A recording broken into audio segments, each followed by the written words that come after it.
పేరు తెలీదు. యాక్సిడెంట్ వాడు చేయించుకున్నాడు. మ్యాన్ హ్యాండ్లింగ్ వాడు చేయించుకున్నాడు. ఆడి పేరేంటి? దర్శన ఏంది? దర్శనం ఏం బొర్షనం ఏం బొందం. వాడు మ్యాన్ హ్యాండ్లింగ్ ప్లాన్డ్గా చేయించుకున్నాడు.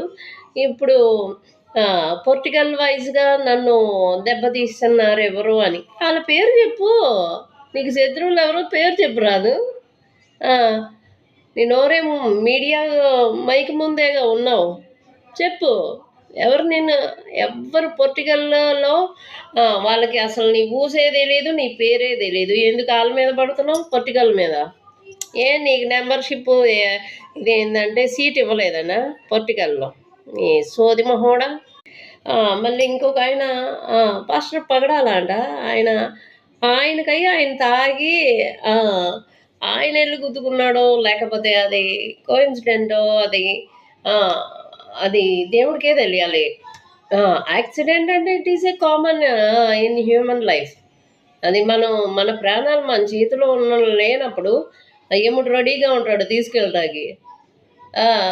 ఈయన ఎల్లు గుద్దాడో లారీ వచ్చి గుద్దిందో అది తెలియదు కదా. తాగి అన్బ్యాలెన్స్డ్గానే వెళ్తున్నాడు ఆయన స్కూటర్ మీద. కళ్ళు ఎవరన్నా దొబ్బారా? నీ కళ్ళు కనిపించట్లేదా? అది కూడా ప్రజల మీద పెడతాడు బేవకూఫ్గా, దర్శన్గా. Sir it is a hi-tech drama. ఆయన చేసేదే డ్రామా. మ్యాన్ హ్యాండ్లింగ్ ఆయన చేయించుకొని ఇలాగా మనం న్యూస్లో చూస్తూనే ఉన్నాం. ఆ పెద్ద పెద్ద వాళ్ళంతా మంచి ఎడ్యుకేటెడ్స్. వాళ్ళేమి చూసింది వాళ్ళ జరిగినవన్నీ వాళ్ళ దగ్గర ప్రూఫ్స్ ఉన్నాయి. అందుకే చెప్తున్నారు కదా సార్ వీడి గురించి ఇంత నీచంగా, ఈ దర్శన్ గాడి గురించి.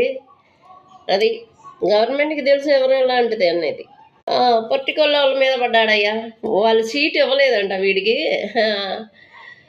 అందుకే వాళ్ళల్లో నువ్వు వాళ్ళ మీద ఏడవచ్చు కానీ వాళ్ళు నీ మీద ఎప్పుడు చెడు మాటలు ఎప్పుడు నువ్వెవరో తెలీదు వాళ్ళకి. నీ మీద ఎందుకురా? వాళ్ళకి ఏమైనా ఏం తక్కువ వాళ్ళకి? గవర్నమెంట్కి సహాయం చేయాలనుకున్నావా? చేస్తున్నారు వాళ్ళు. గవర్నమెంట్కి పబ్లిక్ని ఎలా చూడాలన్నా చేసేవాళ్ళు. ఎమ్మెల్యేలు, ఎంపీలు, ఇలా మినిస్టర్లు వాళ్ళంతా ప్రజల శ్రేయస్సే మా శ్రేయస్ అని చేసేవాళ్ళు. నువ్వు వాళ్ళ మీద పడేస్తున్నావు బేవకూఫ్ కూడా.